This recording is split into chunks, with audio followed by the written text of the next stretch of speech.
नमस्ते मित्रांनो, लग्नाची पेढी या मालिकेच्या होणाऱ्या महासोमवारच्या भागामध्ये आपल्याला असं पाहायला मिळणार आहे की इकडे राजश्री राघवला विचारत असते की सिंधू कुठे आहे, बोलव तिला, ती घर सोडून तर गेली नाही ना राघव. असे अनेक प्रश्न राजश्री राघवला विचारत असते, परंतु राघव तिच्या प्रश्नांचे काहीच उत्तर देत नाही. म्हणून आता राजश्री म्हणते थांब मीच बघून येते सिंधू कुठे आहे म्हणून, आणि ती डायरेक्टली सिंधूच्या म्हणजेच कृष्णाच्या रूमकडे यायला लागते. तिला घरातील सगळेच व्यक्ती त्याचबरोबर राघवसुद्धा थांबवण्याचा प्रयत्न करतो. तो म्हणतो आई तू थांब ना, आई तू थांब ना, परंतु राजश्री कोणाचंच ऐकत नाही. डायरेक्टली कृष्णाचा दरवाजा उघडते आणि दरवाजा उघडल्यानंतर त्यांना समोर असं काहीतरी दिसतं की सगळ्यांच्या चेहऱ्यावर आपल्याला वेगळेच हावभाव पाहायला मिळतात.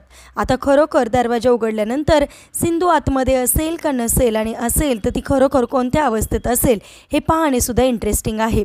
आणि असेच मालिकेच्या पुढील अपडेटसाठी तुम्ही आपल्या रंजक मराठी चॅनेलला नक्की सबस्क्राईब करा. थँक्यू.